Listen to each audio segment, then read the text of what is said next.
Welcome to another episode of Bella in Your Business. My name is Bella Vasta. Today, we've got quite the show for you. We are drawing on some of the goodness that is happening right now in the mastermind in the month of May of 2023. We are talking all about customer experience.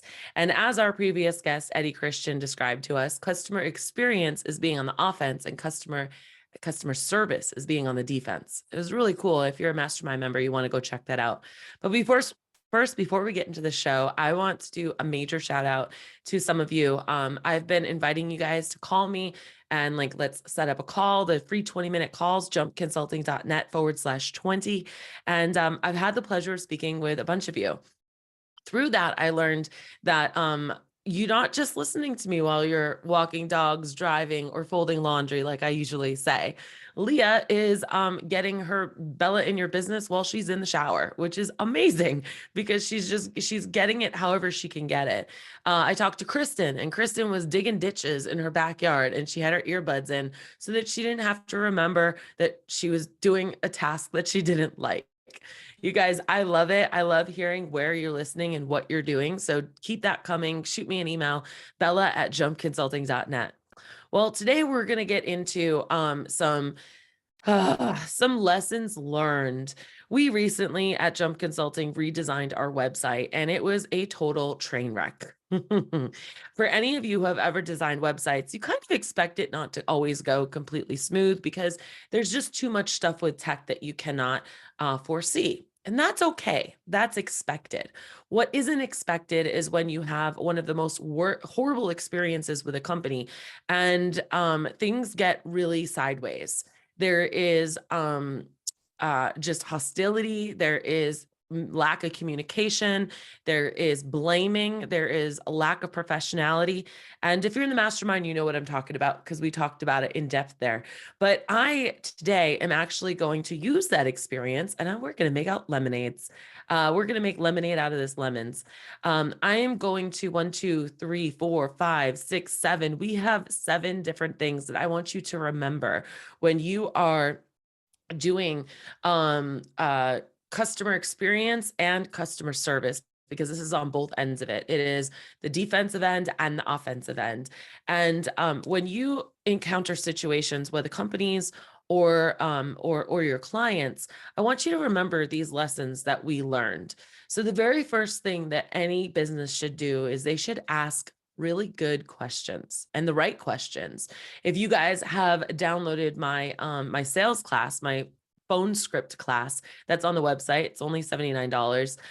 We talk a lot about that during that discovery phase. That's where we're asking all of the questions, where we get to understand the client's pain points, their specific pain points. And knowing this stuff and doing the investigation and asking the right kind of questions will deter you from making mistakes in the future. Now, when it comes to the website example, we had 2 websites that we were merging. And for the lack of communication or lack of questions, and the clients aren't going to know the right information to tell you. That's why they're hiring you. They're the expert. As the expert, you need to know things like, how does your dog react around other dogs? How does your dog react when people they don't know come through the front door? All of these are important things to ask and to know, but at the right time during the onboarding process. The next part about that kind of coincides very easily with that is let your clients know what the next steps are. Manage their expectations. What do I mean by this? Oftentimes I see pet sitters fail at this because people will fill out a form on their website and then crickets. The client has no idea if they got the form. They have no idea when they're going to contact them back. And one of those will reach back to you in 24 to 48 hours is not what I'm talking about either. That is drastically hurting your sales process. But you need to know you need to let the clients know what the next step is. By doing this and by managing people's expectations, what you do is they gain trust in you. They start to know that they can follow your lead and that you truly are the expert and that all of the voices in their head can subside.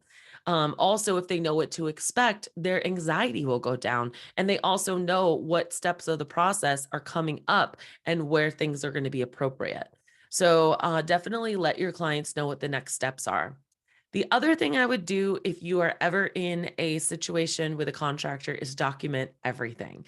Now, you might think that email is enough, and it's a really good start, but sometimes email threads even get really out of hand. Email is for email. It is like a full on conversation. It's a document. It's a letter back and forth. Okay. It is not a text chat. It is not something for one word answers or one sentence answers and like 26 threads deep. That is not efficient communication with your clients. That is not efficient communication with your staff or interstaff, period. Emails should be clear, concise, have good subject lines. The subject lines should change as it goes through. All of this stuff is going to help give your clients a better experience. When they want to look or recall any kind of information that they might need, when they have clear subject lines, it's easy to search for.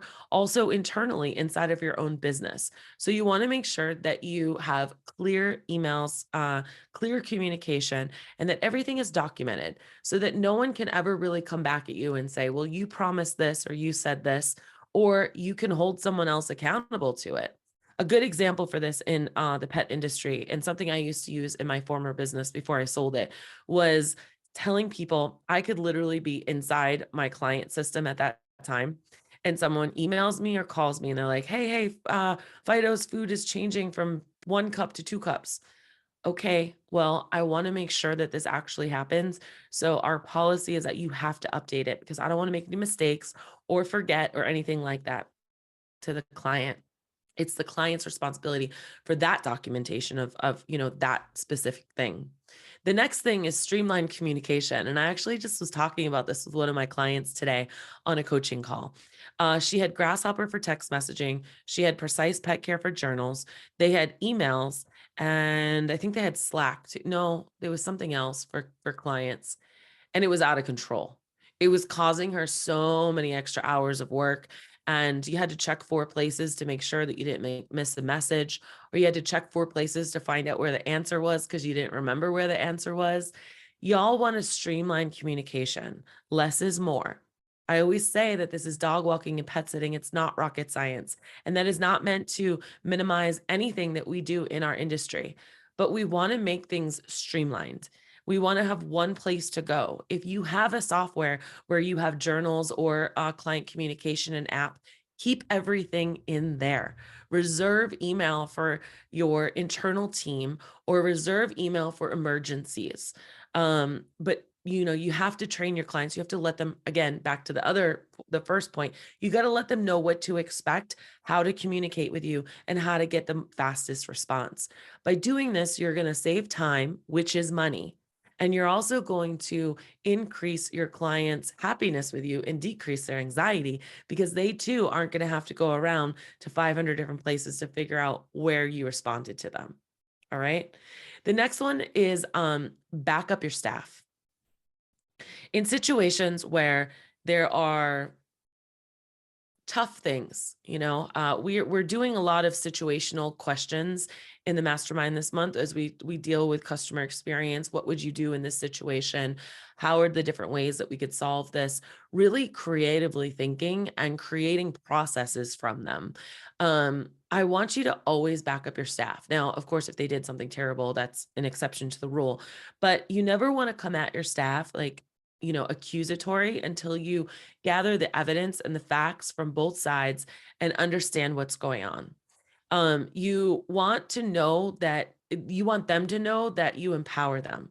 I also want you to think about like using your staff when you can't do it anymore.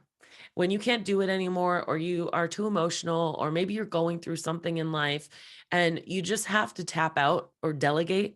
Sometimes it's better to hand it off to the staff. And through that, they get to see that you trust them, that you value their opinion, that you realize that they're a valuable member of your team. And all of this is going to help solidify your company culture. It's going to add to it. It's going to build trust. It's going to be a beautiful thing. And then always, when you have these conflicts, you want to be moving towards solutions, not talking about the problem or playing the blame game or nitpicking who did what. And all of this stuff, unfortunately happened while we were in the process of trying to redesign our website. I have never encountered such an unprofessional company in my life. And these lessons come from that. I had to tap myself out and tap my admin assistant in to head up the project because it was becoming such a hostile environment that we had to keep going through it because of the stage we were in. We had to get to the finish line. And she was quite willing and capable to jump in. She was absolutely amazing. And I think as a leader, you need to know that, but you also need to go through situations to provide a beautiful experience for people. That means always moving to solutions. It means backing up your staff. It means setting expectations. It means having streamlined communication. It means letting the buyer know what to expect, what your process is. It means asking the right questions. You have to discover and get all of the information before you start that engagement so that you know what they're going to do and you know what you're going to do and you know exactly what to expect of each other. These are all things that I want you to think about if you can improve on it anytime in your business, or maybe you're going through something right now where you really want to improve communications. You want to improve the experience of the customer. Onboarding is something where you can see a lot of this happening. Onboarding is where a lot of people lose the client. Onboarding either takes too long, there's too many steps, there's too many stops in the sales process. You really need to be looking at this from a client-centered focus, not from yours, not from your ego. Put your ego aside. There's no room for ego in this. I want you guys to really think about how can you create great customer experiences. I'm trying my best to put this all in the most positive light, but they were all glaringly obvious things to me that I was so enlightened to remember that not everybody knows this. And I'm sure most of my jumpers know all of this, but I think that there's always a tidbit that you can pick up and you can say, we could do this better. What can you do better in your business? Can you streamline things better? Can you explain to your customers the expectation? The phone script class talks a lot about that. It not only does it do the questions, but it also tells the customer, it outlines, okay, guys, this is what you can expect with me. And as I speak of this, I'm also reminded that this all is very applicable to employees as well. Your onboarding process for employees, how great is that? Like, how long is it? How convoluted is it? How easy is it? I want you guys to think about how can you improve your customer experience? Now, this month in the mastermind, we did have Eddie Christian come in. He's a former MLB player, as well as the VP now for Resi, which is kind of like Open Table in American Express. And he came in so laser sharp and dropped so many nuggets for us. And I'm not exaggerating. It was beautiful. And then we also had Jay Bear come in, and Jay Bear is an absolute expert as well when it comes in. We got 2 experts this month. It was so exciting and enlightening. Our members really, really loved it. We also gave them a worksheet that they could use with their own staff or their internal. There were scenario-based questions. What would we do in this scenario? How would we solve it? And it provided a lot of great discussions internally within the companies. So there's a lot of really great things. Something someone told me today too that I really enjoyed hearing. One of our members who I recently did an intensive with in Seattle, we kind of did like our follow-up call. And she said she named 3 people in the mastermind. And she said she felt so supported because other members were struggling with the same thing she was, or not maybe struggling, but overcoming. They were working on overcoming. And guys, I can't tell you how important it is to have a community. The devil is in isolation. The devil wants to isolate everybody, or whatever it is that you call it in your own beliefs. And you can't isolate yourself. That's where depression starts in. That's where the negative thinking starts in. That's where you just get in this swirl and this conundrum inside of your head. And it is the killer of entrepreneurship. It really is. You got to get out of your own head. You got to have a team of people around you supporting you, loving you, cheering you on, picking you up when you're down, and knowing you for long term. There's long-term relationships in the mastermind through the accountability partners, through people just helping each other.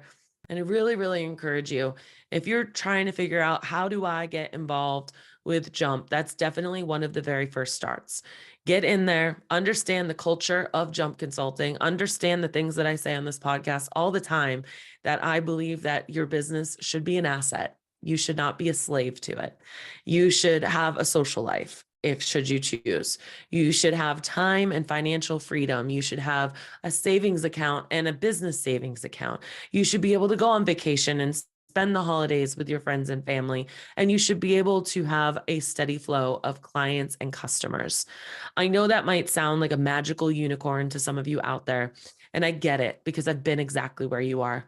I've been those nights where I used to lay awake at night and think, oh my gosh, if I had just one person, call in sick or tell me they didn't want to work for me anymore, I'd be screwed. I remember how that feels. I also know systematically how to solve it. And I know that systematically solving it is not the problem. It's always your mindset. And the best thing to do is to water your mindset on a daily and weekly basis. So I invite you, come in the mastermind, jumpconsulting.net/mastermind. Come join us. But as I close here, I want you to think about, how can you keep improving your customer experience, be on the offensive before there's a problem? How can you be successful in this? Which of these tips of ask the right questions, letting clients know what the next steps are, documenting everything, streamline communication, expectations, backing up your staff, moving to solutions, which of those can you do? I just thought of one more last example that I'm going to send, or I'm going to give to you before we go. And that is under the documentation, everything that also looks like, hey, Molly, I'm so glad that we had that phone call today. I was just following up in writing, make sure we're on the same page, or just following up in writing so that when I've got too much fur falling around in my head, I still have this to fall back on. Ha ha ha. And you just reiterate what you said. I got your message. I understand X, Y, Z, and ABC will happen. Those are great ways that you can also provide good documentation, good trust building, because it's all in writing. You guys, this has been another episode of Bella in Your Business. Please like and subscribe, share with your friends, and don't forget to reach out if you want to, get on a call with me. I'd love to meet you.